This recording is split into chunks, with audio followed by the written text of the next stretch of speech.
Fuck it, let's live.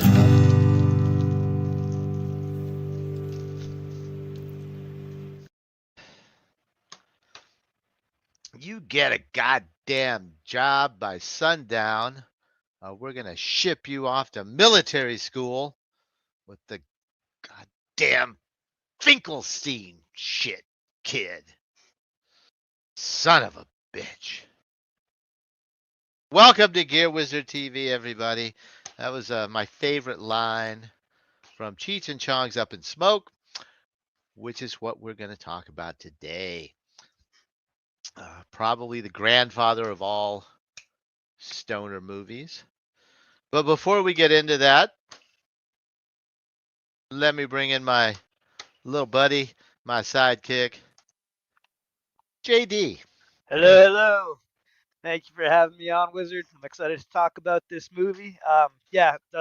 When we watched it the other night, all I kept thinking was like, "Oh my God, that's where that line came from." Just that line that every group of smokers has certain lines, and they all come from Cheech and Chong's Up in Smoke or some variation, but nobody knows that's where they come from. Anyways, I'm getting way ahead of myself. I'll save it for when we're watching the movie, but I'm excited. But before we watch that movie, before we get in, please, as always, what are we smoking tonight? Oh, thank you, because I need to get high. And I wait. I wait for this moment every week, folks. Only Okay, time of the week you get high. this week I got something special because it's a brand new piece of gear. I took it out for its maiden voyage this weekend to see how it actually worked. Because it's not what I would normally use at home. It's a one hitter. But this one hitter was made by the people at Air who made my favorite bong that I smoked a few weeks ago. Uh, and I got to tell you, this may be the perfect one hitter. So, first, see it here. There's two little pieces here. This is the most ingenious poker I've ever seen. It looks like a normal poker till you turn it around. And I don't Oh know if my you can God. see that, but it's like a little scoop. It's got sharp sides, and you put it in the bowl and it scrapes. So it's a scraper poker, which is brilliant.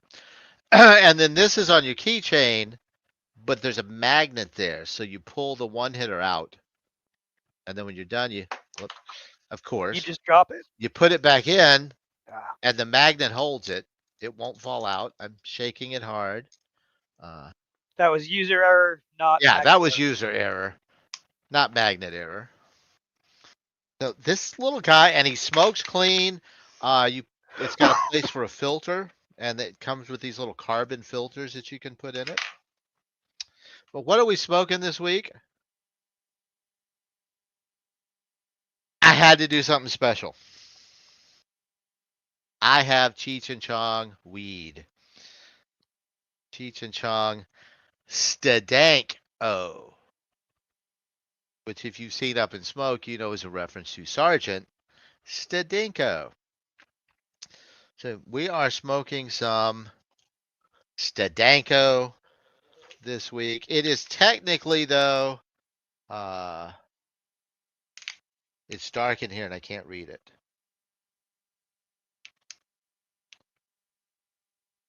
And of course I have forgotten. Government Oasis. Government Oasis. I don't know anything about it because it's been a busy week.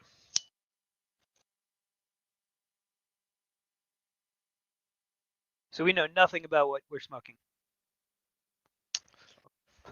other than the name. It is indica leaning. Okay. Uh, I was promised a. Excuse me. I was promised it would be minty with a little bit of stank. And when she said a little bit of stank, I said, "You sold me." And can you concur that it is minty and just the right amount of It is stank? minty and it does have some stank. Nice. The right amount of stank? I know The you right like the amount of stank. stank. And Nice. it is a tasty weed. In my awesome air mini pipette. My awesome air mini pipette. I kind of like this thing. This is going to be my pocket pipe for the very near future. Sorry, I got some catching up to do. Yeah.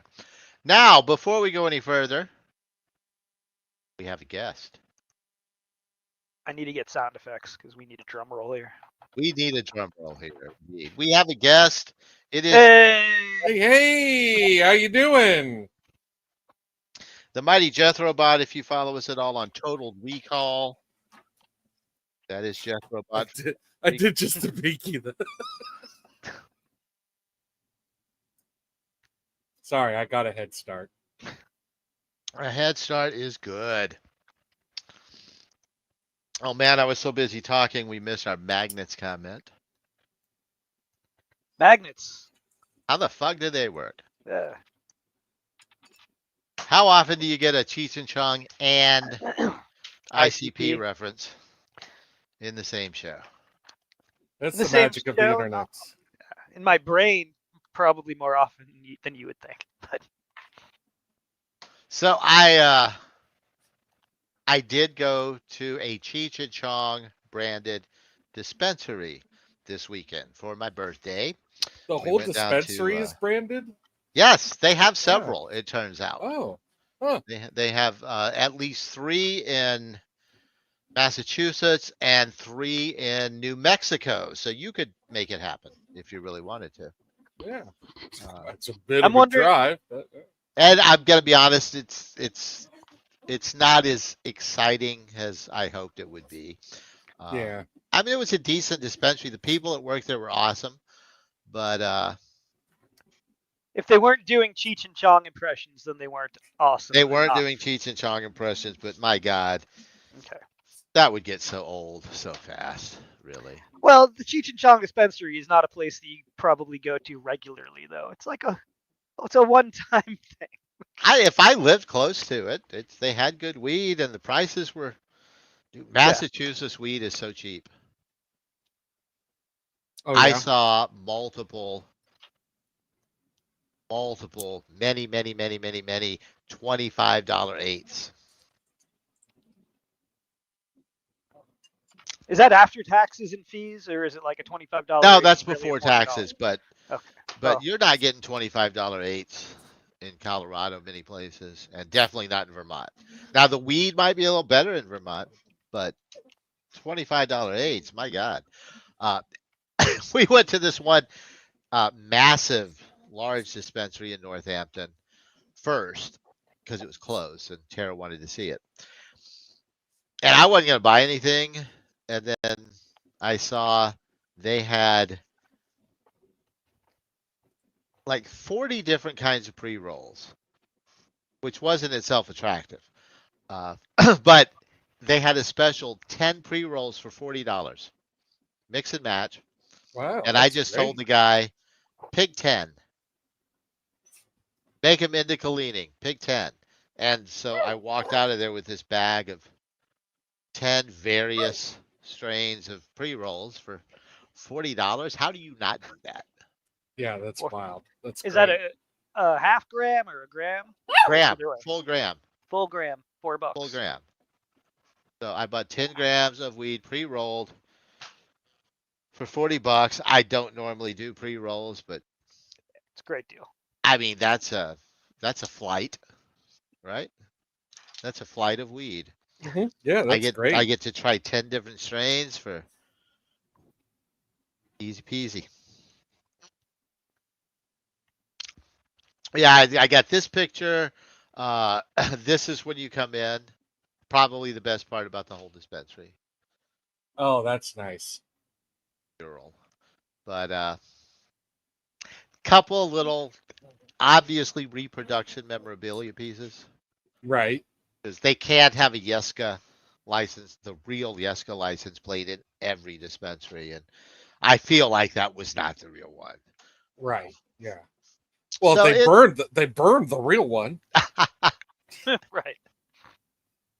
So it's kind of fun, but yeah, I don't know that I drive all the way to New Mexico just for this. Prices were good, and the weed, I am happy to say that was good weed. Like, I'm high. Good. And 3 Yeah, hits. What more do excellent. you want? It was fresh. It smelled nice.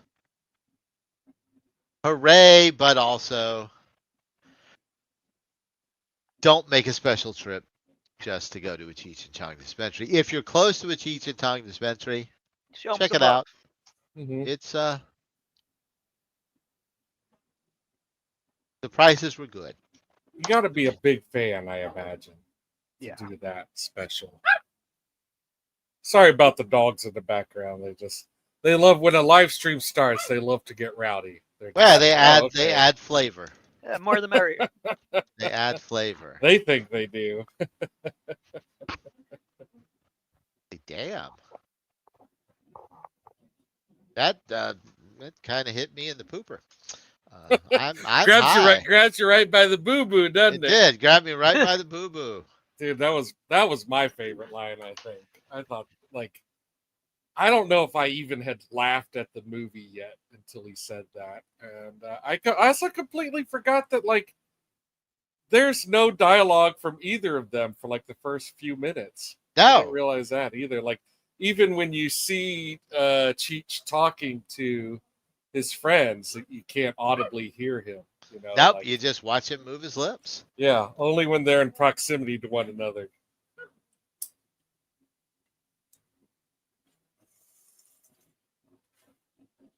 Yeah, the dialogue here is coming from the TV. Because you can hear the cartoon they're watching. Hey, Daisy Lou. I did like the bit where he's peeing in the hamper. That's funny. Yeah, I have a friend who did that. Yeah. Yeah. We all have that friend.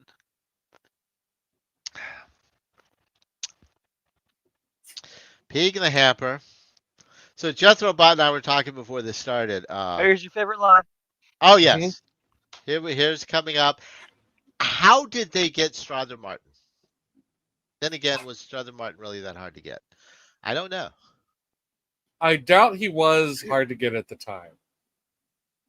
And also, like, you have no idea. Maybe he got high. Maybe he was a fan. Perhaps. Maybe both. I mean, maybe both. All of this is improvised. Really? Yes, both him and Edie Adams. They just said, have fun. Oh, wow. And let him go to town. That's great. So yes, Strother Martin is making this up.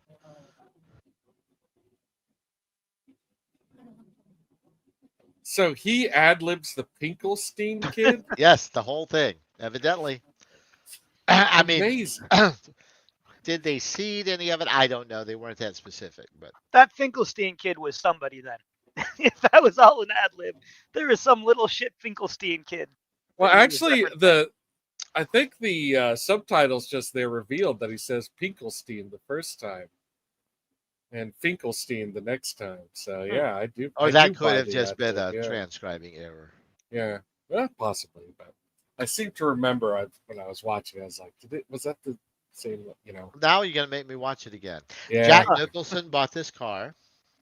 Did he? Yes. He was a huge fan. And he had been injured and was recuperating at home. And Lou Adler brought a rough cut of the movie to his house to show it to him. Oh. And he said it delayed his recovery because he heard himself laughing. His ribs were injured. And every time he laughed, he like stressed his ribs out. Yeah. And then he bought that VW.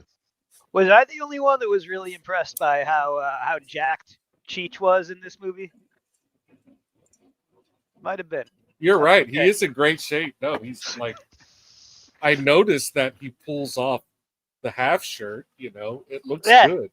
No, he pulls it off well. He makes some comment about it. There is a line about how jacked he is. I can't remember exactly what it was, but it's like, yeah, these guys were a lot younger than I remember them, but they live in my memory for sure. The She says- credits always really impress me. Oh, really? I hate them. The way they're spray painted on the car, and where it can't got read me 'em. though is when it leaves. Yeah. When And- it leaves, it's nice, but yeah, I really don't care for those titles at all. They're just so illegible. Maybe I'm just old. I don't know. Nobody cared though. That was I like really it. good. Yeah. It's graffiti. Nobody's gonna read this. This whole polishing the car and opening it and getting it to start and all his whole routine is from the Stand-Up. Really? Yeah, Yes. he would do that whole thing live. Before the movie. No, in his stand-up, and then No, but I mean the movie Before the movie, yeah. stand-up Yes. as opposed to Yes. stand. Okay. before think they made I'll- the movie. Right.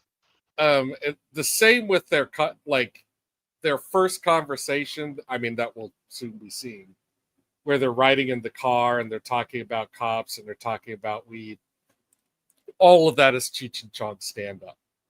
That they Yeah, put in these this two movie. characters Yeah. were recurring in their stand-up. Yeah. Pedro and Man. Yes.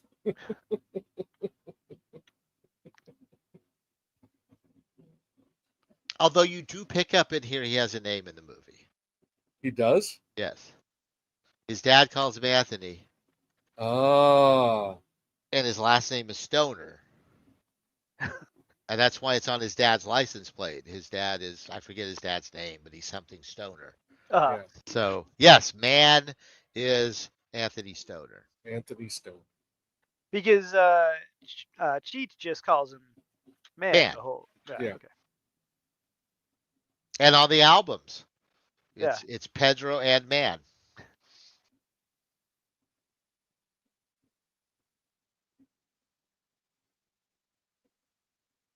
I like that he took the time to steal the Rolls Royce front, and then when the car breaks down, it's just like, well, I'm leaving that too. You know. I mean, if it's me, I'm keeping the front of the Rolls. Well, I don't know that he could have gotten anything else in Cheech's car, though. Yeah. He put a lot of shit in the car.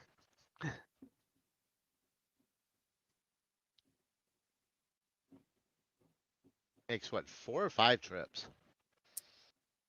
He calls those young ladies jailbaits, and that is their names in the credits. Those are the jailbaits.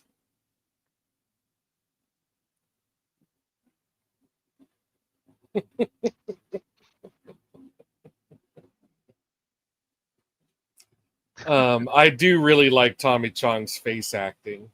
Yeah. And I just saw on IMDb, Tommy Chong's credited as a co-director. So I don't know what that's about, but he did wind up directing at least a couple films.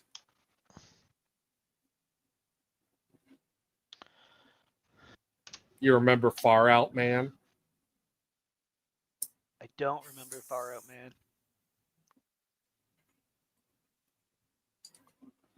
That was a Chong solo film. I'm trying to remember, like the name rings a bell, but I'm not sure. I'd have to, because I was probably high. Yeah. If I saw it.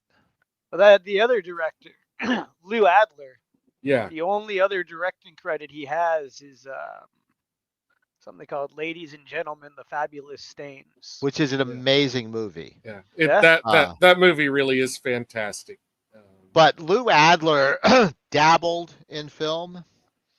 He was a music producer.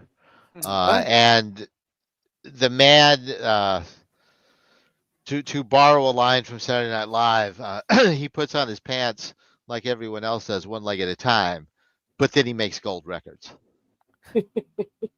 Mamas and the Papas, everyone, like for decades.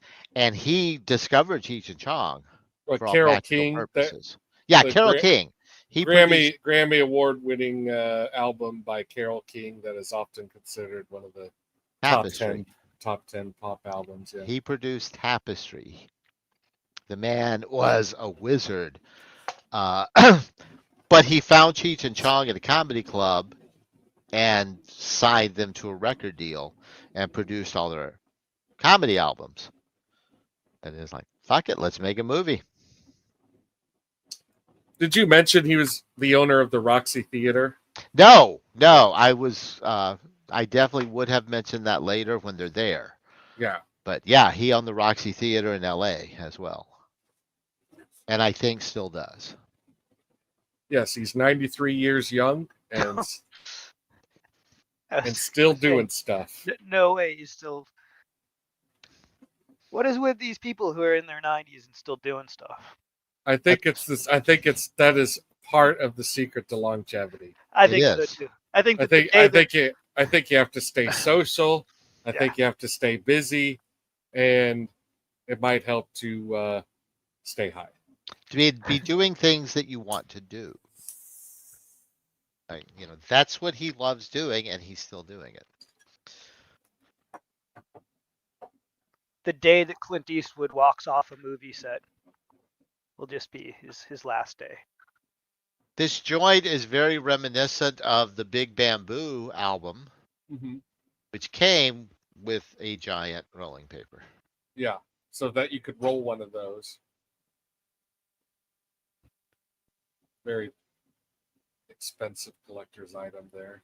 Yeah, we used to roll what we called Cheech and Chong joints, but they weren't Cheech and Chong joints.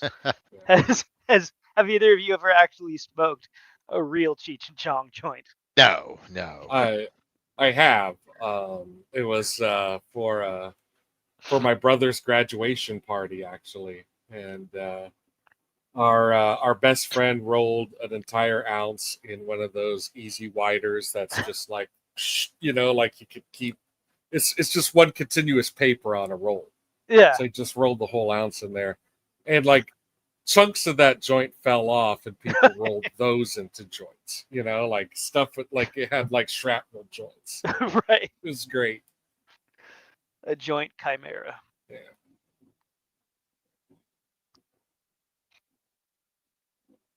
Mostly Labrador. Oh no, it's mostly Maui Wowie, but it's got some Labrador in it. You mean we're smoking dog shit, man? I think it makes it better. Cheech has a great face there. We didn't get a good slide of it, but the cloud in the car was great. Yes, that they definitely had a nice. Had that down. A nice hot box. Mm-hmm. I was wondering how they did that when they filmed it. I mean, it must have just been a stunt person driving the car.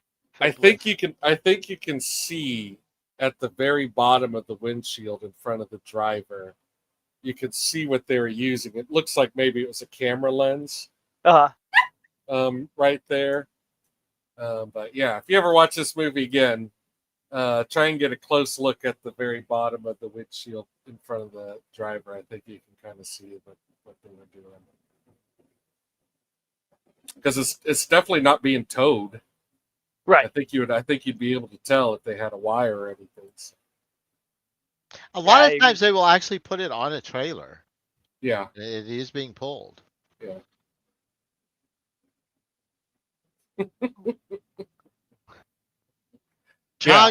This is all stand-up. It's on this bit is on one of the albums, right? I can't remember which one, but yes. Something like this, like, wow, man, I've never seen anybody eat that much acid in my life. Like that's definitely on the album. Do they set it up? Does he like hand him something on stage? I don't know what they did on stage. Yeah, you never get to see it. Yeah. Unfortunately, like their only album with a lot of their only movie with a lot of stand-up in it is Still Smoking, right? And that movie is terrible. That's a hard watch, man. That's a don't watch. Really? That's a hard watch. Yeah, you're almost making me want to see it now. I mean, if you had to watch, they're like, one of their swan songs, it should be the Corsican Brothers, which came out like right at the same time. Because like, man, when they made like Still Smoking, it really seems like neither of them are actually still smoking. you know, Yeah. or trying. or trying. Yeah, it Yeah. just seems absolutely terrible from start to finish. Ugh, yeah. I've never seen another one of their movies. Oh, really? Yeah. Had you seen this before you watched it? Yes. Oh, okay. Long time ago though. Because I think they just keep the first three films just keep getting better, right? In succession, like In each many one's a little ways, better yeah. than the last one. In many ways. And the one after this is Nice Dreams. No, the No, one it's after this next is movie. Cheech and Chong's next movie. Okay. But in Stacy Keach comes back in Nice Dreams. Yeah. Does he really? Yes, he does. And Paul Rubens is in the next movie and in Nice Dreams. Yeah. Has different people.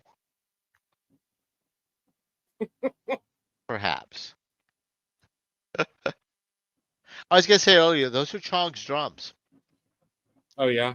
Yeah, he's an actual drummer. Oh, that's has, funny because when you see him playing drums in the end scene, it doesn't actually look like he can play drums. It looks like it's just No, it does not. Yeah. Said his name is Ralph. Yeah, that was definitely on the album, but I don't remember which one. And then there's this. This song is on instead of like just doing the scene of them in the courthouse, it has this song over it with these song lyrics about getting busted and being framed. being framed. Yes.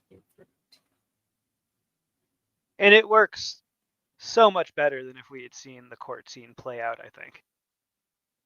Without the music. My guess is this scene just had problems, like all the dialogue had problems. Yeah. It feels like something that they decided in post for sure. They're making good faces, you know. I don't know, because a lot of it lines up with the song. I kind of feel like it was planned. Because the song existed. Yeah.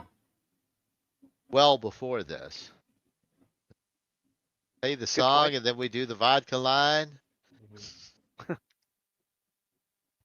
Is the vodka in the song too? I don't think so. Okay. No, I think that was added for the movie. Yeah. So it's a very easy way to just let them out of this jam, you know. In fact, you're probably looking at them in court, watching them continue to freak out because they've both eaten so many drugs they can't function. Right. And how do they get kicked out? They reveal the judge is drunk.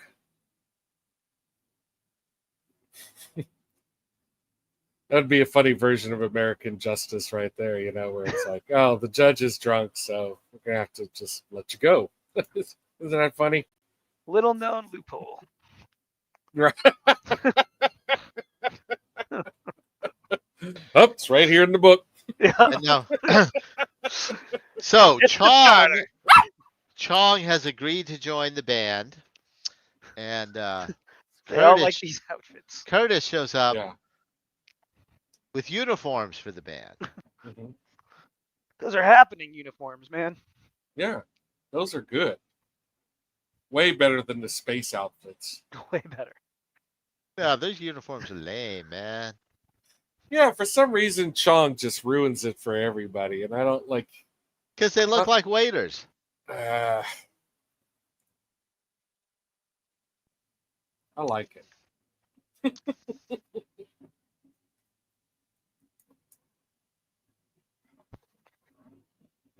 It looks like the same uniforms from the Blues Brothers that everyone else was wearing when they were getting the band back together.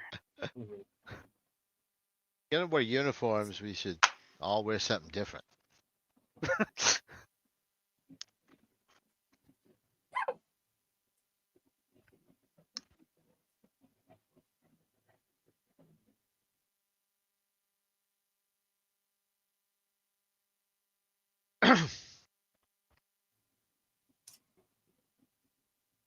And now we go to find weed. They go to Tom Skerritt. Eventually. We have really. several failed. Oh yeah, that's right. attempts. Yeah, they go a few places. But they should have gone directly to Tom Skerritt. But it's Yeah. such a great line, though. We're going to look everywhere else. Let's go see my cousin Strawberry. He always has the best weed. Right. Yeah. He's got the best. Why didn't we start Strawberry? Well, once we Because- learn a little bit about Strawberry, Yeah, it makes kinda sense know. as soon as you meet him. Yeah. Although at Strawberry's house is my favorite character in the film, The Ajax lady? the Ajax lady. I had to look this lady up because I was like, my God, I'm in love. And she really only does like randy comedies. You know, this is like one of her last films. And she's making these great noises and That's kind of sad. yeah. She's making these great noises and crazy faces, and she does weird stuff with her tongue. And like she's just all over. I mean, she just comes into the movie and she's all over the place, you know. And then She steals her scene. yeah, And Yeah, everyone remembers her. it doesn't really make much sense that they leave her behind and then they pick up, you know, something. But And here's something I was wondering, because when I was growing up, there was a lot of fear and paranoia about don't do drugs because it might be Ajax, and it was ridiculous. I don't think anyone ever actually really bought Ajax thinking that it was drugs. But did that come from this movie, like that crazy paranoid idea, or did this movie play on that with the Ajax? I think it's a common joke at the time. Yeah. You know, like a lot of times when cocaine shows up in a movie, they make the detergent cocaine joke. You know, I just recently watched Roadie starring Meatloaf, and in order to keep the film PG, they had to actually do that whole gag. And so, anytime they're referencing Coke, they're talking about, you know, laundry detergent. It's a little difficult to explain. You got to see it in the movie. But yeah, I doubt this was the origin of it. Yeah. My first Tom Skerritt movie was MASH. Who He's in doesn't MASH. He plays Duke. remember their first? Well, my favorite Tom Skerritt movie is Alien. I want to say my first Tom Skerritt exposure was that show. He was on some picket fences. Yeah. He was a sheriff of a small Midwestern town. Kudos to Tommy Chong for nailing this joint inhale. It looks real as hell. I don't know what they did, but it just looks great. Well, I was assuming that He they might have really just were inhaled the smoking joint. weed. That's what I was thinking, is that he just actually did it, you know? Yeah. Method acting. Do you think it was a joint, or do you think it was real weed, or do you think they were using stage weed? I have to assume they were smoking real weed on Yeah. the set of the movie. If you know, and I'm sure, like, you know, they probably would have made a point of doing it for real on camera as well. Mm-hmm. You know, I mean, I would think so, that they would see You that. saw our episode of Half Baked. Mm-hmm. You know that there is only one confirmed scene in Half Baked where they're smoking real weed. Oh yeah. Yeah. But they're doing it on camera. There she is, by the way, just Yep. making that chuffing sound noise. Which is Yeah. so good. And crazy tongue acrobatics. Yeah. And Yeah. yet Tommy's just like hypnotized. And she makes some The amazing elephant. faces and voices. Yeah. The elephant with her hand. Yeah.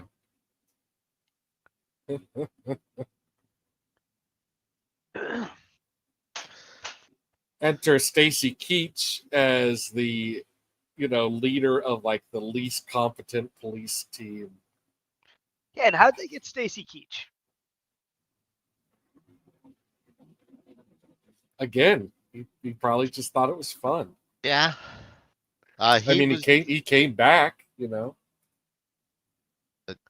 Ironically, A few years after this, he was arrested for smuggling cocaine.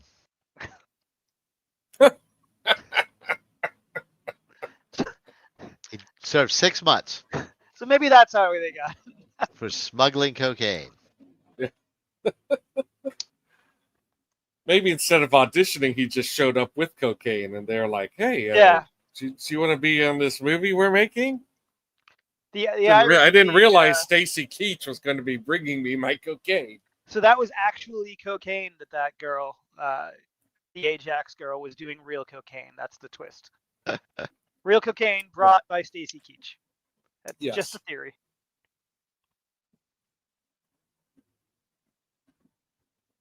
If you're watching along, Stacy Keach now, if you've never seen this before, is having a flashback to Vietnam. And is bailing out and tells Cheech to call in an airstrike. That Tom Skerritt, not Stacy Keach. Yeah, Tom Skerritt. I'm sorry. Tom Skerritt has a flashback, and he bails on Cheech.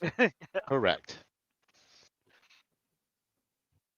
Cheech desperately wanting to get in touch with, Pedro desperately wanting to get in touch with Man in order to tell him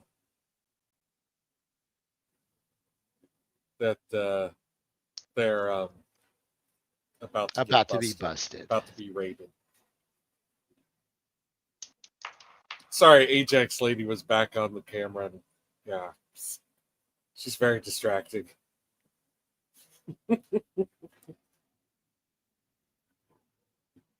Successfully confusing the cops with Pig Latin. Didn't think that would work.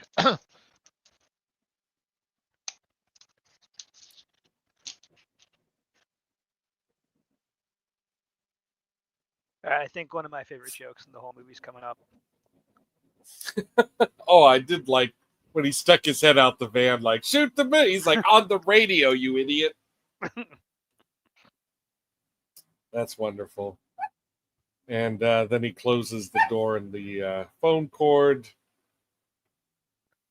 They had a guy in there who's supposed to look like Hunter S. Thompson.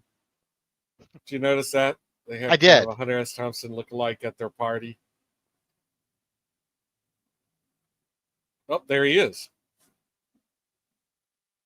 Yeah.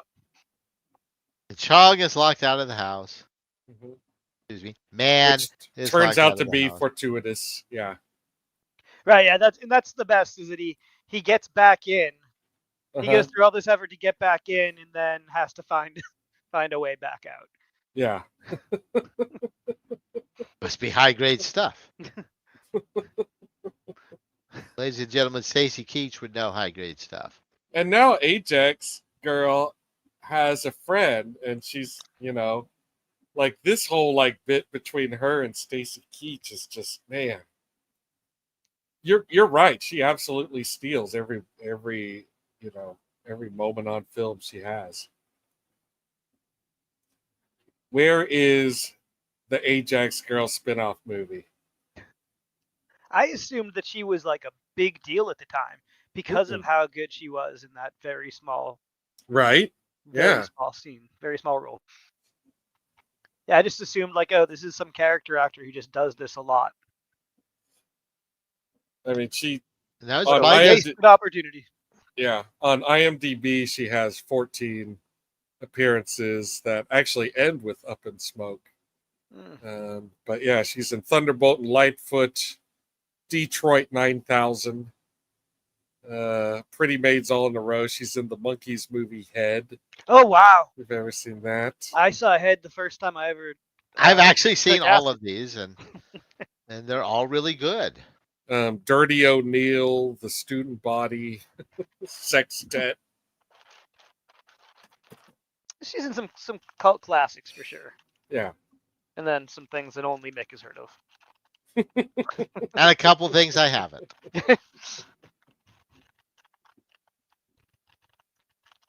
The Mida Bird is actually Cheech.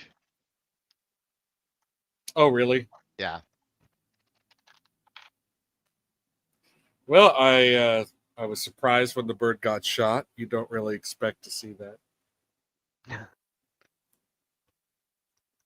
It is not often. No birds were actually shot in this film, but off I don't screen. think they even said that. I think they might have shot a bird for this film. No real birds were killed. Curtis is trying to sell some cheap jewelry and scratches our windshield to prove it's real. But he does have some grass. Mm-hmm. Yeah, he has terrible, terrible grass. It'll put a hump in a camel's back. It'll boogie woogie on your brain. Never buy anything that they tell you will boogie woogie on. See, they're all high. Kind of looks like a diesel tank weed high, though.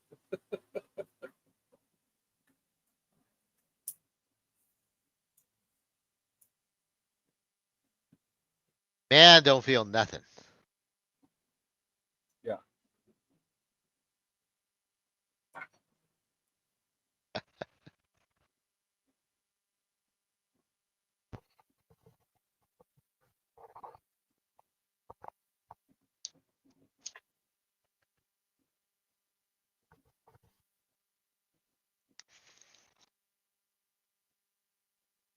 You know, that is a real reference to the age of this movie.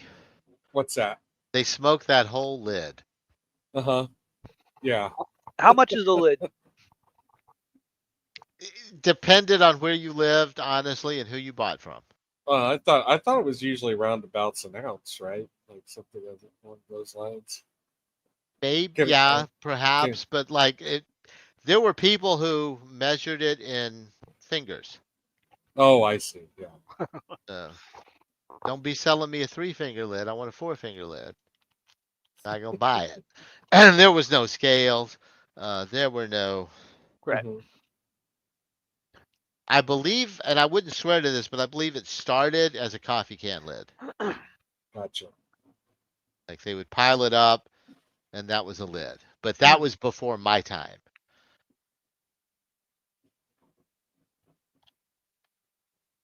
And now we are down in Tijuana because they have been deported. When on I was growing purpose. up, we always had the cheapy hanging scales. You know, those cheapy little. Scale of justice Yeah. scale. No, the ones you just hold in your hand, like the to weigh mail or whatever. Oh, okay, yeah. Yeah, I got one of those later.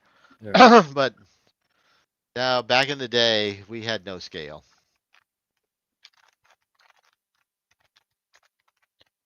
We had mini seeds. Yes. So many seeds. How did they wind up taking this van again? I can't remember. Like they're in Tijuana, Mexico. I did really appreciate the joke about how they just get themselves deported so that they could get a free ride to Tijuana, back home to Tijuana. I Yeah. completely missed That how was they funny. got in possession of the van, though. So, Yeah. partly an accident. Pedro calls his uncle, who has an upholstery shop in LA, who gets all his work done in Tijuana, and ask him if he's got anything for him to pick up, because then he can drive the car back over the border, and that's how they get home. And he says, "Yeah, I got a van," but they mess up the address and go into the wrong upholstery shop Oh. And and they say, just "We're here help. to pick up Yeah. the van," and oh, somebody was supposed to come pick up the van. It must be these guys, and hilarity ensues. Yeah. So, I yeah, did really enjoy watching them build the van made out of weed. and it's so It- obviously weed. But yeah, Chong gets a giant burrito, Well, yeah, and he there makes is two he chipmunks. has to poop Yeah, there's that. Yeah. He has to. Poop But joke. this is where he messed up the address. Oh, right. That's right. There's ketchup on it. Yeah. And They just, that dog eating the burrito Uh-huh. was not in the script or in any way planned. Oh, really? They were Dog just shooting. ran up. A stray dog came up, ate the burrito, and they just went with it. Very nice.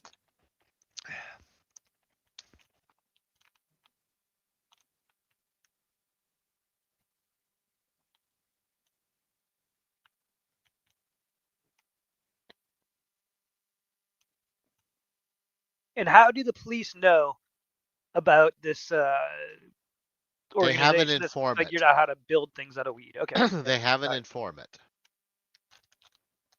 That's all they say. Is we Okay. have an informant. Yeah. There's always an informant. There's a guy that works in the upholstery shop who is informing. Here's the poop joke.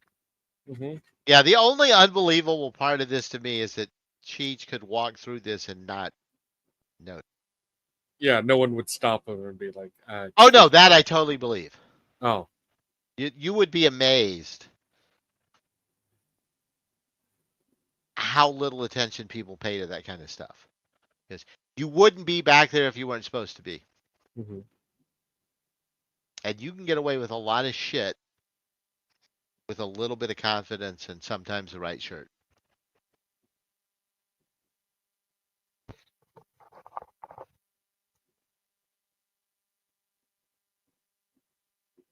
Oh, perhaps that was the informant in the toilet, like all beat up with his mouth stuffed full of toilet paper.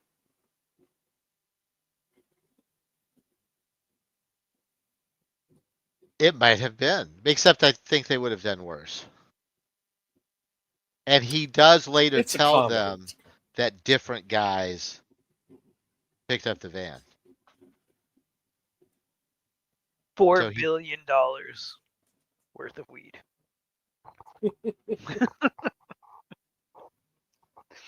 And that's what, 78, 79? Yeah. I don't think it was really $4 billion. I don't think that was really $4 billion either. Need to be like a space shuttle. Well, except for the hemp plastic they're talking about here, they're saying it's pure THC, so. I mean, that's like some dab shit. Did they invent dabs here? They might have. I mean, you know that somebody's out there trying to make this weed plastic from this movie. I own several things that are made from hemp plastic. Yeah. In fact, Steven Soderbergh basically does the same thing in Traffic. He's like, "Oh yeah, great idea. I think I'll steal that for my Oscar award-winning movie. That way I get the award and not Cheech and Chong." Was there a car made of weed in Traffic? It's been many years since I've seen Traffic too. There's dolls. There's dolls made of cocaine or right on. heroin or whatever. But yeah, you put the doll head in water and it dissipates into your drugs. It was heroin. Heroin. That's the drug that's at the heart of Traffic. A great movie, by the way. Really another like giant fucking joint. Mm-hmm. Yes.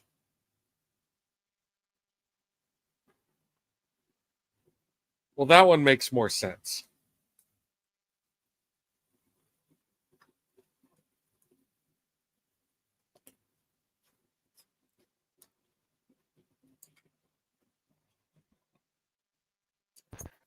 So they framed these sisters, these nuns. They're about to get in trouble. I mean, they're going to get in trouble right now. In fact, he's like, "Do you have any narcotics or marijuana in there?" As soon as he says that, yeah, that's when Tommy Chong blows out all the smoke he's been holding in.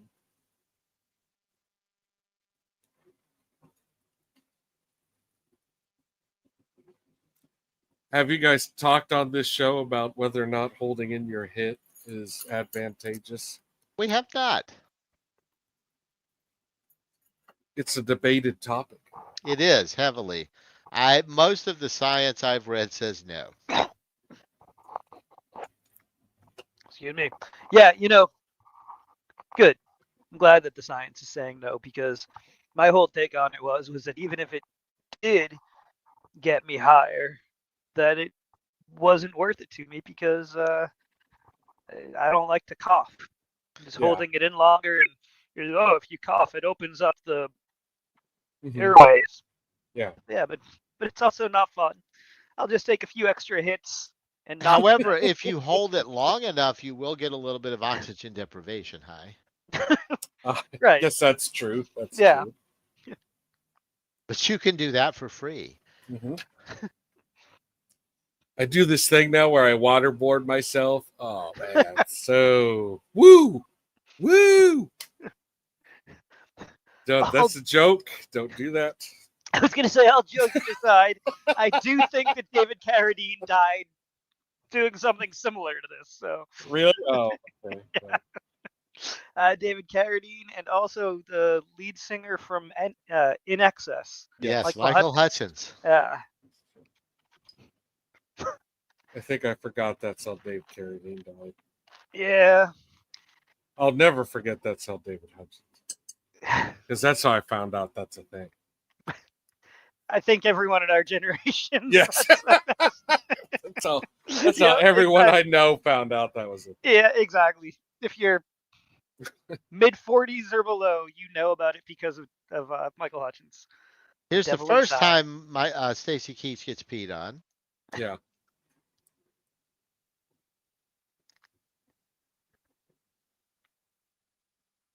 Who pees on him the first time? Chong. Chong. Okay, Chong. And his Killed a best dog, drug too. dog, yeah, his best drug dog dies, I guess, from an overdose of detecting marijuana. Yep. The science there is tenuous at best. The one problem with being a drug dog is as soon as you find drugs for the first time, you die. So Yeah. that's why they have to keep replacing them.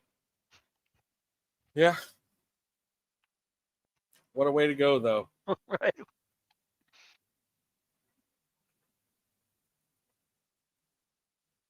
So now the cops and the crime syndicate are both looking for them. Yeah. And these are terrible, terrible cops. Terrible. The only Yeah. kind that existed in movies back then, unless it was a movie like Serpico. But they really take it over the top. You know, I mean, this. True. You know, these three guys with Stacy Keach can't do anything he doesn't directly tell them to do. And he is constantly saying stupid shit, you know, so. He's playing the straightest of straight men. Mm-hmm. Which just makes Nice Dreams so much better. Yeah, his character has gone through some changes since the last time you saw him when he comes back in Nice Dreams. Oh yeah. Yeah. Is he no longer? That was our first look at Wally Ann Horton. Wally Ann Wharton. Yes, the blonde. Mm-hmm. Most of her career, post Up in Smoke. I think this might have been her first thing. Uh-huh. But she has the distinction of having been in numerous pornographic movies in non-pornographic roles. That's a thing? Yeah, because especially back then, Yeah. pornos would have You a had whole you had story. actors. Yeah, you Right. had extra, There was a whole extra story, people with it. Yeah. and then they would fuck. And then there was some story, and then they would fuck. So, yeah, she would be an actor in a porno. But not doing the porno. Whereas the other girl, the one that plays Jade East, is Zane Busby. Mm-hmm. She's kind of a legend. Oh, really? Like she didn't do a whole lot of movie stuff. But before this, she had been an assistant film editor on several films, including The Concert for Bangladesh Oh wow. and Holy Mountain. Huh. Yeah, How about that? she worked on Holy Mountain. She is the Rolling Stones reporter in Spinal Tap. And then she directed a shit ton of TV Hmm. and some notable shows. I didn't bother to remember them all because it's TV, but a lot of Awesome. TV. Yeah. But now mostly she does philanthropy with East European Holocaust victims. Yeah, she's Wow. the recipient of all kinds of awards for humanitarian work. Wow. Yeah, And So yeah, anytime you want to, you could just get some lewds. watch her in this movie. I'm not finding anything that says if she's still alive. Like her birthday is conspicuously missing here. No, I want to say when I looked her up, she was still alive.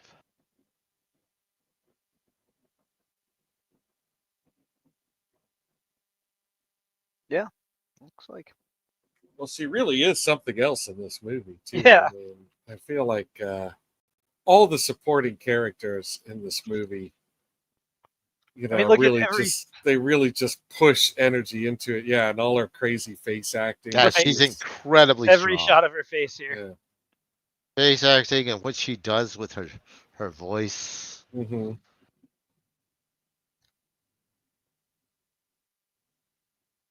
We got to get loaded first. And I'll call Gloria. Yeah.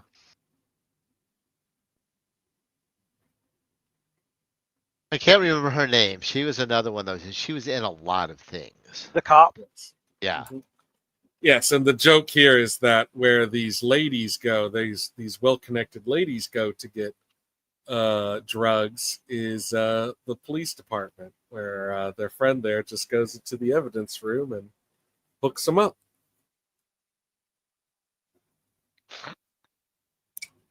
And of course, because they, can't just, behave themselves, they get on the intercom and start screwing around, Right. garner the attention of the police. Fortunately, the only police who seem to notice are Sergeant the Stadenko. are the four most incompetent police in all of California.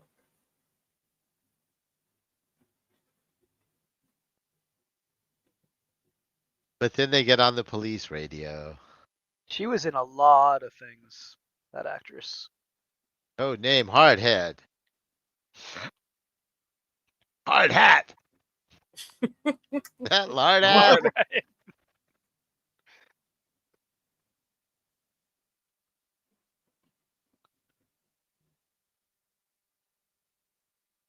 Yeah, there's an awful lot of interaction between Cheech and Chong and Stacy Keach that they're never actually near each other at all. That might be the first time that they actually talk directly, but at this point, Stacy Keach has chased them and seen them, and they've passed by. No, Chong. Chong had a brief conversation. Oh yeah, with him and before he Chong pees peed on him. Yes, Chong pees on him. Yes. Because peeing on people is funny. And then very soon. Mm-hmm. Yeah, and then she's telling her that she's hoping that the cops get this car made of weed so that they can get some weed. Right. That's what's going to happen. We'll have a party. And that is the spinoff movie I'd like to see. So now Stacy Keach. Why can't these three ladies hang out with Ajax girl? That could be, could be a series of films in some alternate universe. A weekly show on Netflix, man. Yeah. I I liked all the things Cheech said about being pee shy, Yeah. He's like, oh, you wanted to go when we were out there. I have He said gets stage. very thing. Yeah, he gets stage fright. I'll put you back in the closet. And eventually, he gets to pee on Stacy Keach. Those pants are not going to smell good. Mm-mm. I wonder if that was a stipulation for him appearing in the movie. Like, I will be in your movie, but you both have to pee on me. Yes. And like to get peed on, and he liked cocaine. Sounds reasonable. This guy's eating a hot dog. He stands by the van, which is now kind of burning. You know, it's got a little small fire. So this man will then buy a bunch of hot dogs, many more hot dogs. Yeah, because he has a very, Yeah. very small contact eye. And it made Which me the really, entire city of Los Angeles is about to get. Yeah. it really made me want to get some hot dogs.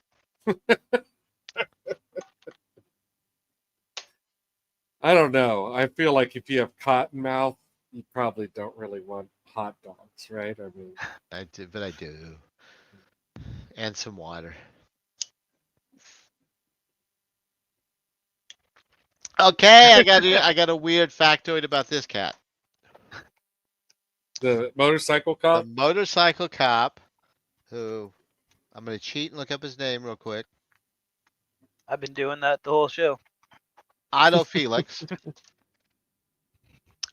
He again did a lot of TV shows, but he played the same cop in 2 different series, Oh, really? which I thought was cool. He was in BJ and the Bear, Uh-huh. and then the spin-off Sheriff Lobo. Is he Sheriff Lobo? No, he Oh. worked for Sheriff Lobo. He And is works for that- Sheriff Lobo. Is that who he's playing in this movie as well? I In doubt your it. head canon? I doubt it, but in my head canon, that would be pretty cool. Yes. Yeah.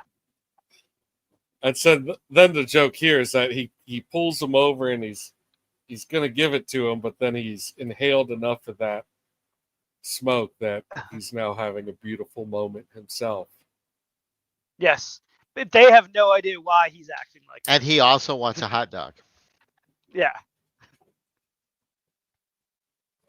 Yeah, they don't realize that they are getting the entire city stoned.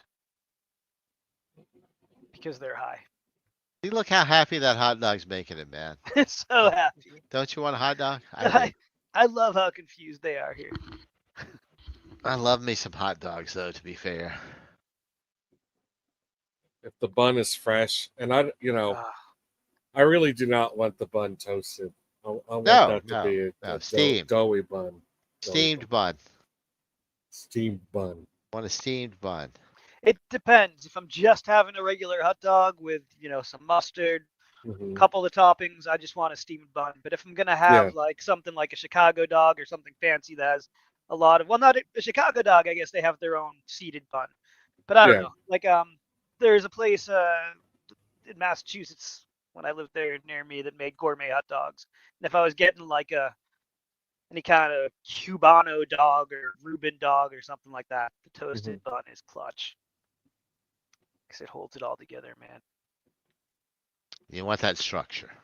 You want that structure.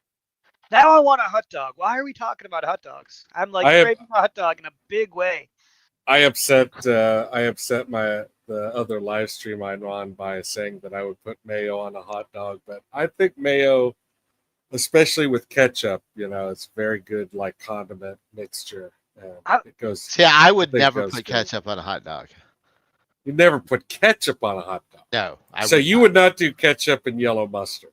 No, I would do yellow mustard. I would not Just do yellow ketchup. mustard. Yeah. But that's me, man. I don't tell a man how to eat his Right. hot dogs. No. Who would? been on If a we all like the mayo same kick. thing, it'd be boring. Yellow mustard and relish. That's a good one. Yeah, yellow mustard and relish. Sweet relish, especially. Mhm. I will eat a dill, but sweet on a hot dog. How do you guys So feel yeah, about this gas is station hot the dogs? famous Roxy Theater, Yep, and they there were it allowed is. to use this because the director owns it. The director. And he also is co-producer. Yeah, and producer. I can't remember how many movies this guy produced, but it's more than a handful. So he, It was a decent you amount. know, yeah, he knows what he's doing behind the camera. I I personally thought this movie is not too terribly artfully done. You No, know, it's that, like, utilitarian, yeah, exactly. Yeah. So but it works. yeah, it's fine. You know, Oh God, this scene. it's not about the directing. Fuck me, Alex. No, but even like utilitarian movies of this time that were made in the 70s still had like a little something to them that once we started shooting on video, especially, like just doesn't really exist anymore. I don't know. Yeah, I mean, you know, you're definitely right that it wouldn't look this way. Yeah. Um, this has a kind of a cheap film stock look to it, which, Right. I mean, I like. I like a look of a cheap film stock, but I kind of feel like that's by design. It's supposed to look yeah, like yeah. just raw. Well, they didn't have a whole lot of money. Hmm. They were gonna make it though. The studio gave them $1 million, and they came back with a rough cut and said we really need another 800,000 to finish this, and the studio said no. Wow. So Lou Adler paid for the rest of the movie. Probably less than 800,000 though. Out of his own pocket. Yeah. I wonder what that would translate to in 2024 Hollywood money. Like 800,000. Yeah. 800,000 is probably equivalent to like 10 million.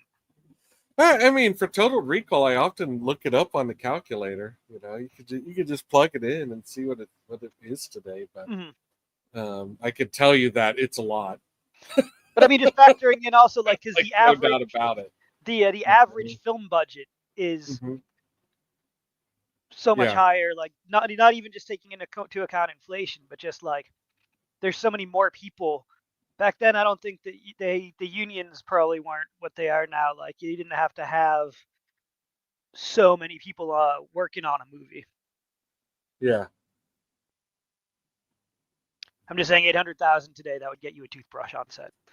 That would be catering for 1 hour. Isn't it always funny in movies like when they're like, "Oh, we're going to be performing tonight. Let's write a new song." Right? Yes. And then they perform the new song. Like that happens in movies all the time. And like it's like that's Well, and it's always the best song of their entire career. yeah. And then it's the greatest, most together, most poppin', best song of all time. Once again, though, somebody has taken the wrong drugs.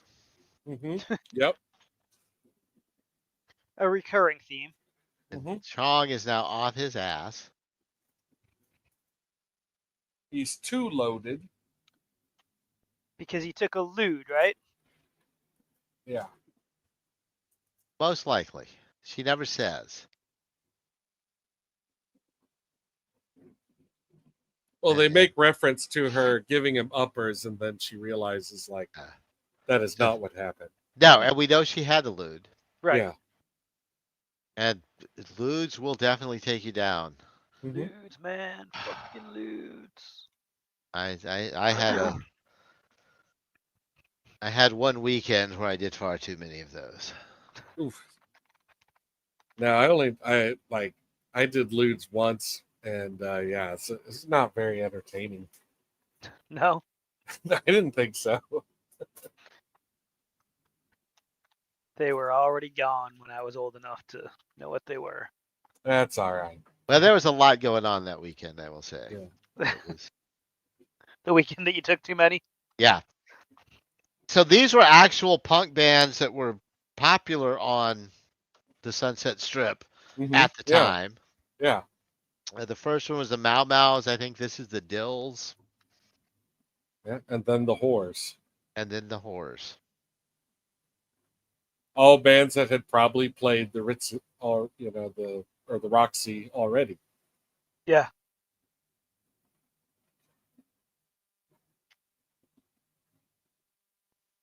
Maybe even the day that the movie was being filmed. They were just Because there. I want to go to by school.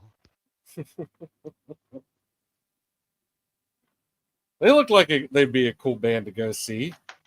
I would go see them.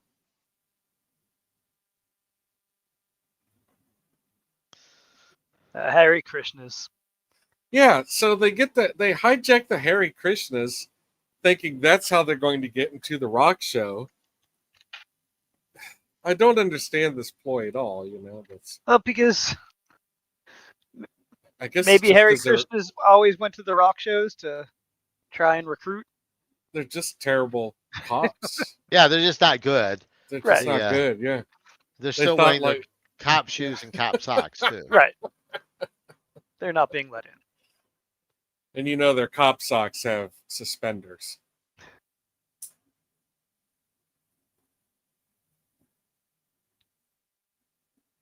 And now the van is being impounded.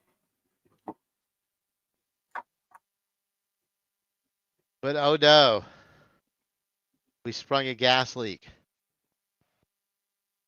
when we were still taking the van.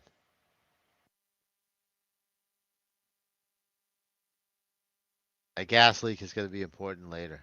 Mhm. Conflict about the truck. What does he say? I'm standing on the verge of a major munchie, or I don't know. Stacy Keach has a great line. I mean, he's got a lot of great lines, but he says something about just standing on the verge of like Yeah, munching out or munch freak out or something. He's so Then the- angry in every Yeah. single shot. And then there's this lady behind the ticket booth that has no lines at all. She just stands there and stares at everything that happens. No emotion. That's the joke. She kind of looks like. Speaking of lewds, we have our lewd T-shirt. Oh, is that what that shirt is? Yes. That's a lewd on his shirt? Okay. Roarer 714s.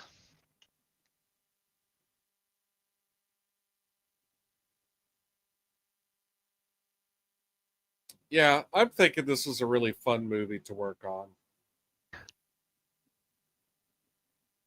Although it is pretty physically demanding. For those two, anyway. Yes. But pretty much everyone's doing a lot of physical acting. There's a lot of, it's comedy, so. And this guy just happens to get up and throw his cigarette onto the Pool of gasoline. pool of gasoline. Which oddly enough would not actually light the gasoline, but They're also eating the world's worst looking pizza. because they're high. Because now they're high as fuck. They don't care. I mean, there's a whole genre of cheap pizza that jokes about how the people who work there, the people who order from there are stoned. Right. Like there's always been that. Like I grew up on a college campus, and now I live near a college campus, and yeah, it's just you can't get away from that. Yeah. Speaking of which, I saw a thing the other day that said Austin has really changed, but thank you, Thundercloud, for continuing to hire the highest person I've ever seen in my life. I haven't been to a thundercloud in 12 years, so I can neither confirm Yeah. nor deny, but I bet it's true. I eat there every chance I can get. Partly because they hire the highest guy you've ever seen. That's right. And if he gets fired from Thundercloud, then he winds up at Freebirds. No disrespect to either establishment. I love both your food. Yeah, this song is on my favorite Cheech and Chong album. What album is the The song Wedding. on? The Wedding album. And that album came out before the movie, right? Yes. So So they've just been incorporating songs from their albums as well as material from their albums, kind of to put their script together. And I think that was Stacy Keach's one big physical gag was when he shoves all the pizza, all that Yeah, doughy looking pizza into his mouth at once. yeah. Which they ordered anchovies. Like, Right. oh boy. Not an anchovy fan. I love anchovies, but if there's one thing you don't really do with anchovies, it's take 3 slices of it and shove it all in your mouth at the same time. That's a fair and valid point. They put like 1 anchovy per slice for a Right. reason. Yeah. I don't want no damn anchovies. I don't want no sardines. You don't like the fish that come in the cans, huh? No. No kippered herring for me. But just regular canned tuna. Not anymore. When I was younger.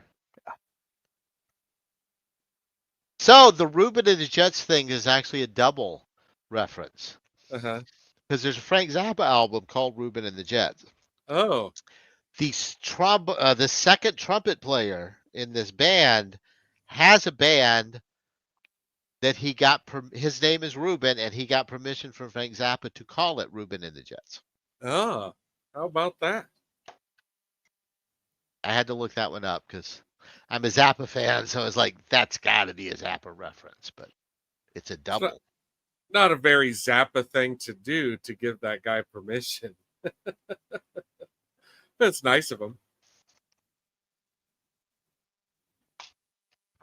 Zappa is not quite as curmudgeonly as he's oftentimes made out to be. Yeah. 'Cause when I'm high, the world below don't bother me. Laughing Lady, Border Guard, The Nuns, Jade East, Hey, Zane Busby. There she is. Roxy Dorman. The whores. The horse.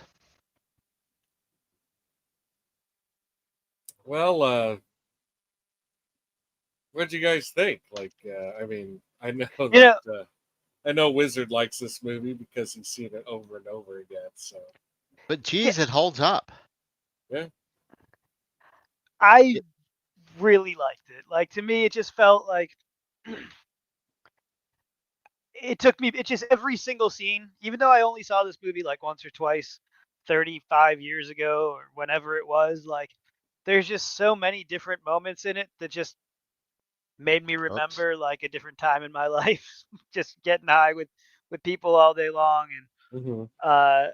yeah, I think that it's clear that they really love what they're talking about. Like it's a movie that's about potheads, that's so obviously made by people who understand weed. Like, there's none of that like bullshit that you see in some other movies where it shows people getting high and like in like they're talking to their dogs and like the just it goes. This just felt like, yeah, like these dudes are really high, but they're they're just it wasn't too over the top. Like, I don't know. Do you see what I'm putting down here though? Yeah, I see what you're putting down. Yeah. yeah, I'm yeah. high, No, you're right. and Yeah. I rambled. So, but I, wouldn't carry on a conversation with my cat that wasn't a one-sided conversation. So I feel like in the same headspace that they were, that whole movie was about. Indeed.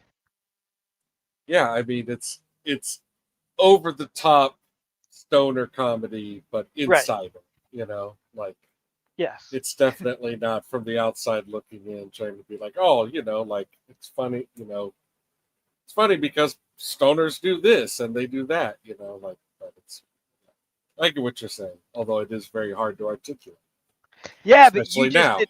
I like where you said it was stoner comedy from the inside, not made from the outside. I think Yeah. that was what like my 10,000 mumbly words were basically getting at, was like that those guys get it. Yeah, and I kind of assume that that is true for pretty much everyone else in the movie, whether they're big names or no names. Like that they understood the assignment, Yeah. perhaps even sought out this assignment. You know, Yeah. Like, like at this point, you know, Cheech and Chong are a cultural phenomenon. You know, like it's no wonder that they got, um, you know, that they got a signing and $1 million for this movie. Yeah, because I think this was after they won the Grammy. Oh, they won the Grammy. They won the Okay, there Grammy, you go. yeah. There you go. so they were mainstream. Yeah. Not fully mainstream, but you know, comedy album Grammy is not one of the big ones. But still, Yeah. I The mean, Grammys back then were a it's a lot bigger than Grammy. they are now. Yeah. yeah, I mean, it's still a very big deal. Like, I mean, that's like saying, like, you know, your comedy album, the best comedy album of the year. Yeah, that's Yeah. and like I feel like comedy albums are sort of a thing that's gotten lost too. Yeah, it's been Definitely. replaced by too many other By media. comedy specials and They're comedy rare. any other way you can get it. Yeah, and even the comedy special, I think, has been replaced by like just viral videos now, right? Yeah. TikTok. But I will say, the Netflix growing up listening to comedy records, it would always be a bummer if the the you could hear the crowd react to something you couldn't see. You know, Yeah. Mhm. like you get the punchline and the crowd's like ah ha ha ha ha ha ha, and then a second later they're like ah ha ha ha ha, and you're like, yeah, Right. I'll never know what that is. Unless you would see, like, cause some of them you'd see, like, you'd have the album, but it would be for Because like you a went to the recorded show, yeah. special as well. Well, Yeah. like I was thinking of like Eddie Murphy Raw. Like there was an Oh, album right, version yeah. of it, but then there was also the movie. So like there were certain times I think where I would hear a comedy album, but then I would be able to see the live broadcast of it. And you're like, and then you connect, you're like, that's why people were laughing there, because he Yeah, made like a ridiculous face yeah, that, yeah. you know, that you didn't And see on the ridiculous album. faces. That's like more than half of Eddie Murphy's punchlines. 98% ridiculous faces. Yeah. That's all of them. Yeah. I once saw Up in Smoke 14 times in the same week. I want to hear how that was. Was that just twice a day for 7 Yeah, how days? did that happen? It was at the drive-in. Ah, They were doing a double feature, and they would always show the first movie, the second movie, and then the first movie again. mm-hmm. And so this week it was Up in Smoke, Cheech and Chong's next movie, and Up in Smoke. Oh man. And I went every night that week. Wow. I didn't see all of Up in Smoke 14 times because I often nodded off somewhere in the middle of the second screening because I was incredibly high. Yeah. We would bring our bong to the drive-in. under similar circumstances, I saw Dazed and Confused in the theater like 13 times. This single screen theater, growing up in my neighborhood, always had like two movies for $2. It's a double feature. And when Dazed and Confused came out, you know, it started out as the first of two features, and then it was the second of two features, which wasn't all that unusual for popular films, you know. Like they'd book a popular film, and then it would be the second feature for a little while too.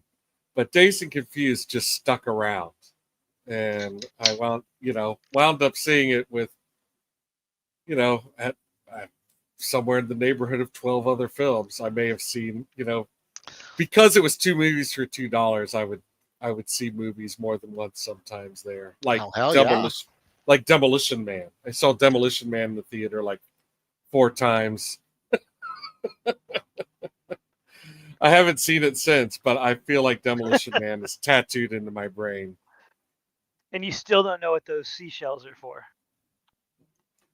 I mean, I'm sure like you could just ask,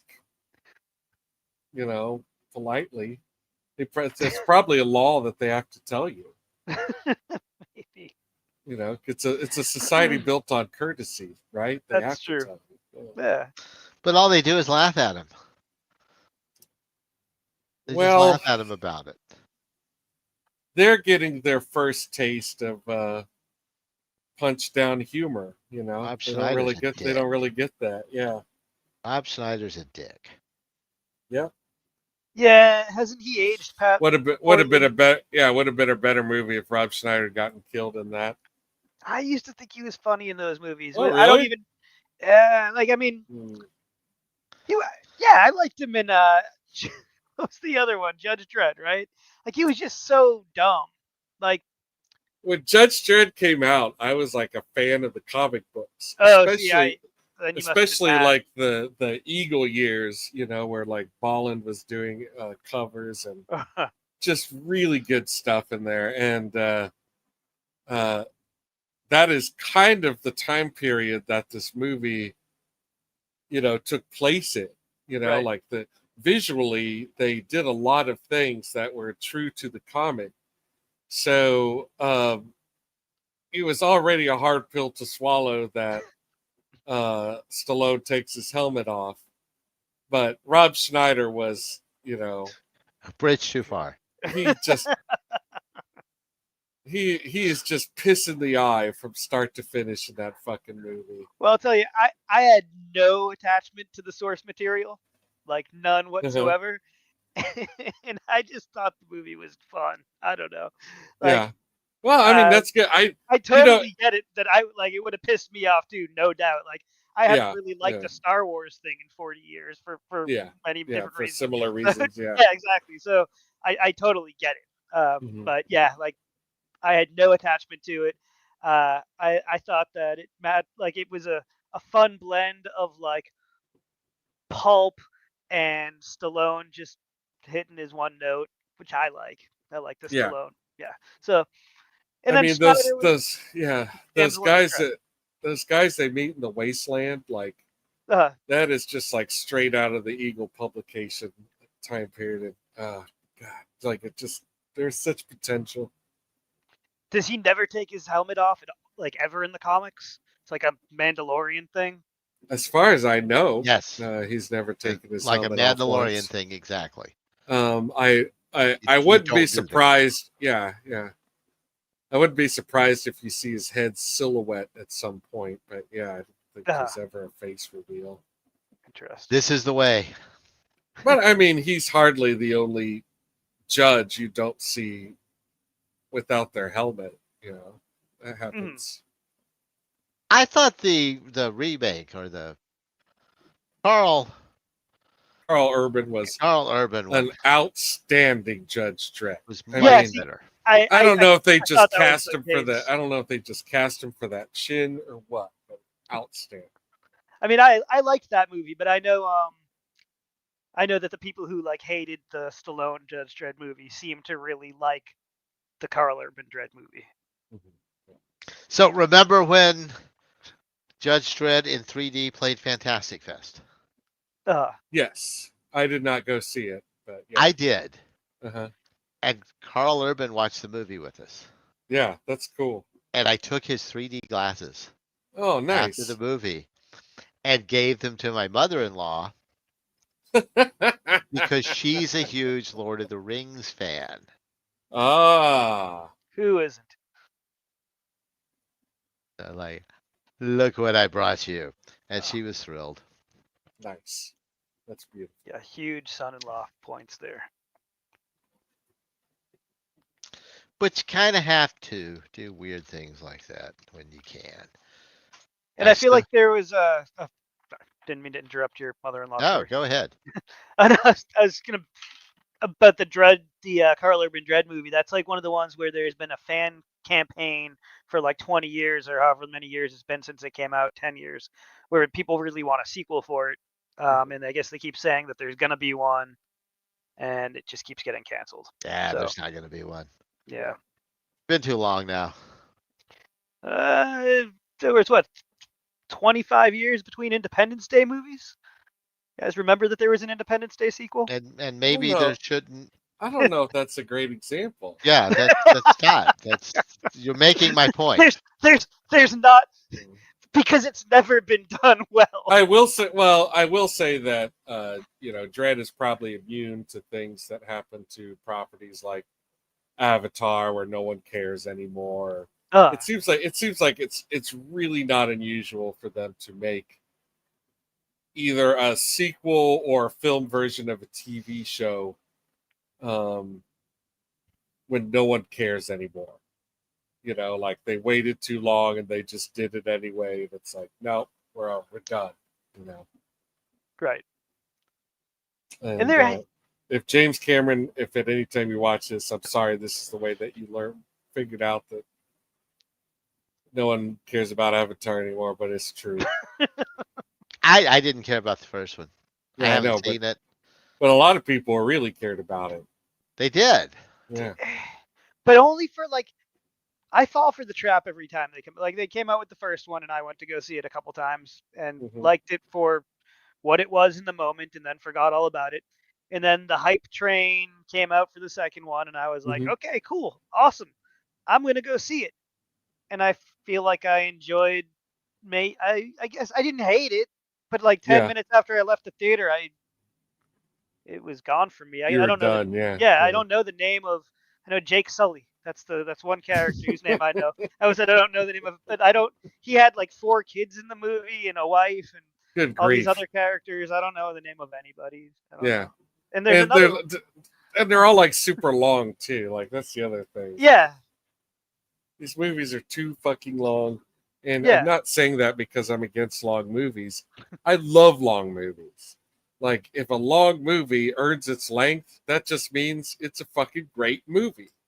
But if a long movie doesn't earn its length, with Avatar, so many movies, including Avatar, and I'm sure I shouldn't talk shit because I haven't seen it. And I don't just makes it. No, I mean, am I the only one that's seen the sequel? You guys didn't. I haven't seen the sequel. No. I can't because I haven't seen the first one. I don't know. I doubt it would have mattered. Yeah, I think they tell you everything that they need you to know, and pandering exposition. Yeah, but see, no, I have this thing. I can't. I am incapable. Oh yeah, of seeing the second movie if I haven't seen the first one, and I'm not gonna watch the first one. Right. I'm not gonna watch it. So quid pro quo. So. It's too late to see it in the theater in 3D. That's the whole.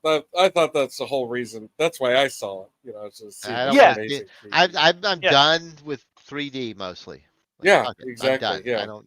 I am too, except for the Avatar movies, because, and that's nothing to do with the story for why I will go see them all. It's because every time that a new one comes out, James Cameron has invented something new that is only going to be good in a certain type of theater. You can't even go see it in any theater. You have to go see it in a Dolby, in the fancy theater, right? Exactly. But whatever it is, he's invented something that for a few minutes during those scenes, you will sit there and be like, "Oh my God, I can't believe my eyeballs are seeing this." But the story is such as everything around whatever that technology is as they say today, mid. Yeah, I would much rather be watching just that same thing going into a 90-minute action-packed. I gave up on James Cameron a long time ago. Terminator 2, honestly. I was like, You didn't like Terminator 2? Oh, I liked it. But I have this theory. I fucking love Terminator 2. Same. Yeah, that was a good movie. But that is probably my favorite James Cameron. But that also is where I was like, this is it. He's after this, because you could see where it was going. You could see where it was going. It's kind of like a Def Leppard. Those first 2 albums are really good. Then there's Pyromania, and it's huge. And it's a good album. But all over that is where they went. That was that tipping point. Where it's good. I'm not saying it's not a great album. Well, no, that was the next. That was later, but still, they went from rock and roll to pop. Right, it's their first stadium album.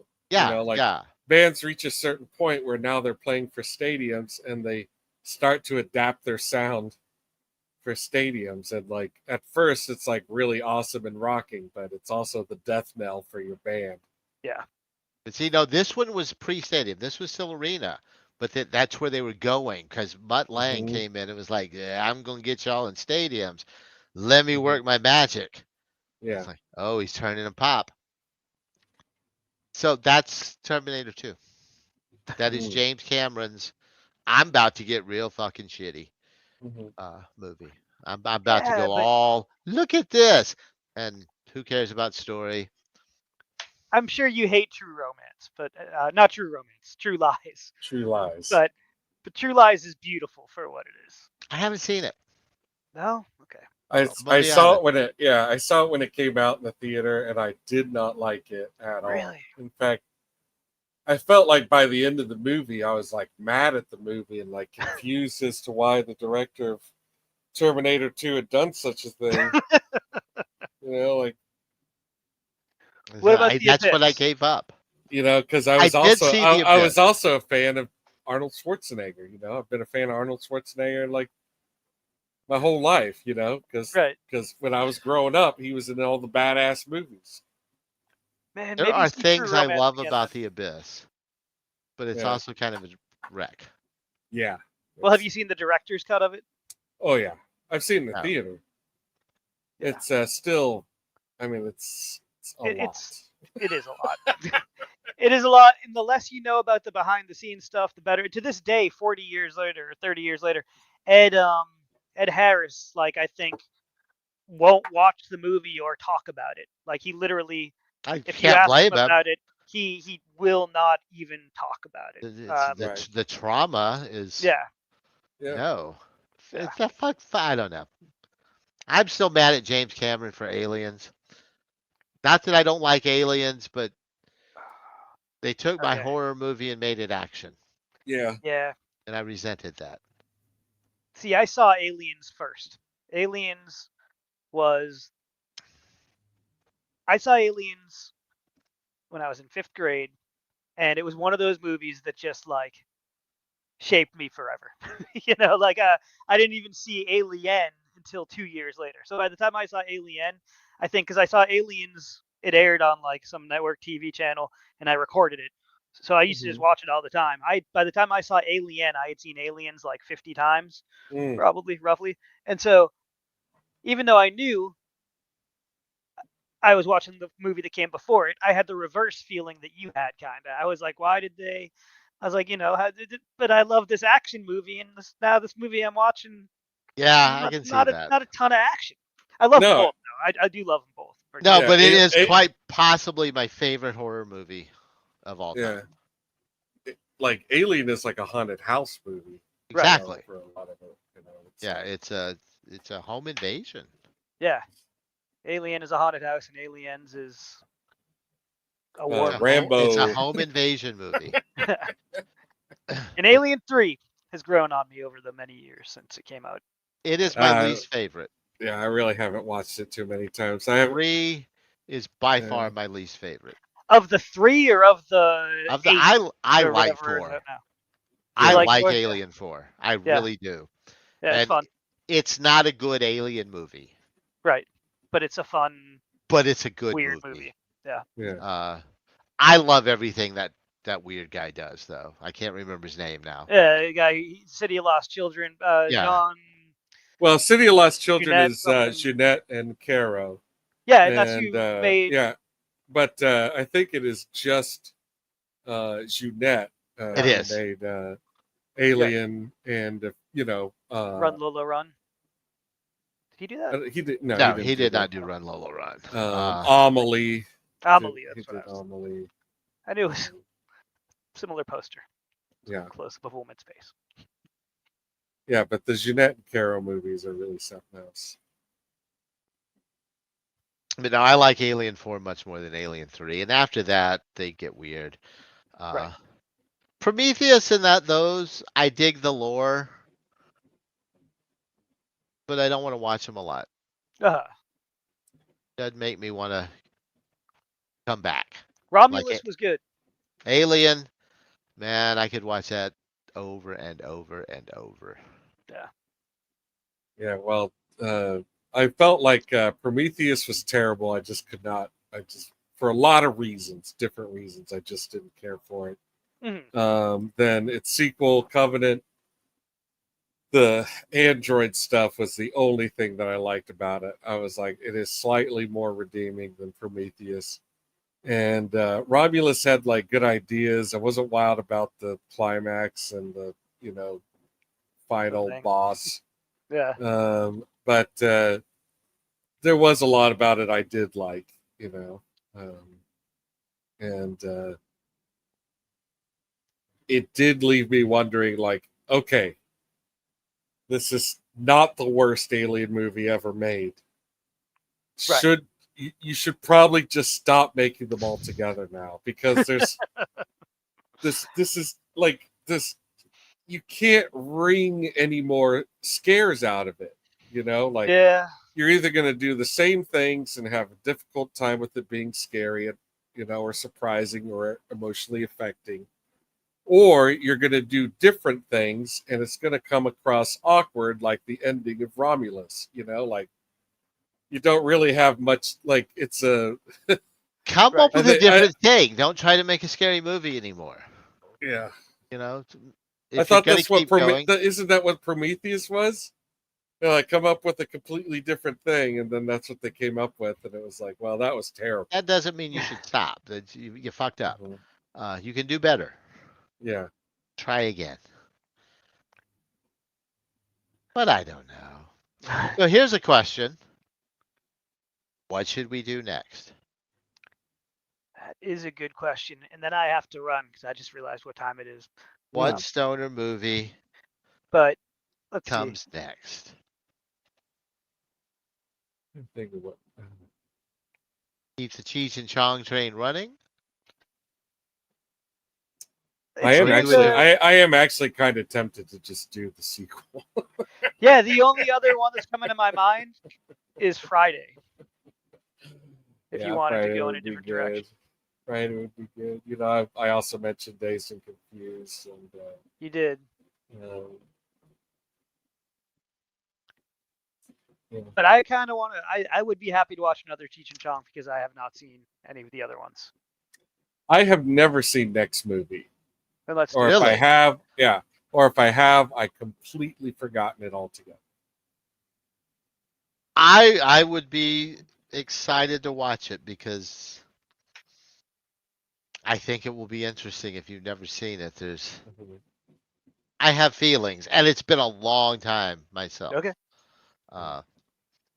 I will honestly say it had been long enough that I was a little confused when a couple of things I remembered being in Up in Smoke were not in Up in Smoke. That means that And because it made they're me in go, Next Movie. oh, Yeah, that's Yeah. in next movie. they're in Okay. Next So- Movie. Gotcha. So yeah. Oh, and one thing I will say, I don't think any of us mentioned this, but for a movie that was made in the late 70s that is like, about comedy, like it's a comedy that's about drugs, rock and roll, sex, cops, breaking the law. There really is not very much that has aged poorly, No, Very there's not. little. Yeah. It actually they they didn't walk like a tightrope too much even. Right. It was really just all like, very goofy and very base, but it was never really all that misogynistic. There were, certainly some moments where they make some inappropriate comments about the girls they pick up, but those girls turn out to be into them. So, what? Right. I guess the cheeky talk worked, like in that particular scenario. But anyway, it just, none of it really felt like it had aged too poor. No, not at all. Yeah, I agree completely. I think that cheeky talk maybe wouldn't exist in a current day version of this movie, probably, but They might or might not do the Toyota Kawasaki right. jokes. But that was very Cheech and Chong. I mean, that was a Mhm. common thing. And you've got a half Chinese and a Mexican American guy in the band, Mhm. so to speak. Mhm. Which cuts you certain slack. Now it did age well. There's a little bit more racial Mhm. humor in Mhm. next movie. Gotcha. At least one song Sure. that is hilarious.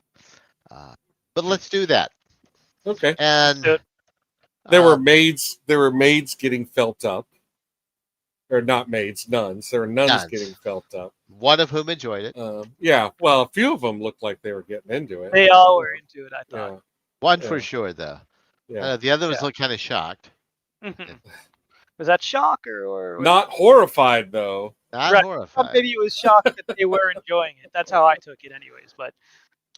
But yeah, I mean, like now that I'm thinking back on the movie, trying to come up with like its raciest, most like kind of potentially offensive stuff. It's it's really all just kind of offensive in the same jovial, dumb way. Right. Yeah. Like Fuck me, and Alex. yeah, none of it's really punching down because like it's all on the same level. It's just punching around yes. or punching up by making fun of cops and rich people, which is You fun. can always I like make making fun of cops and rich people.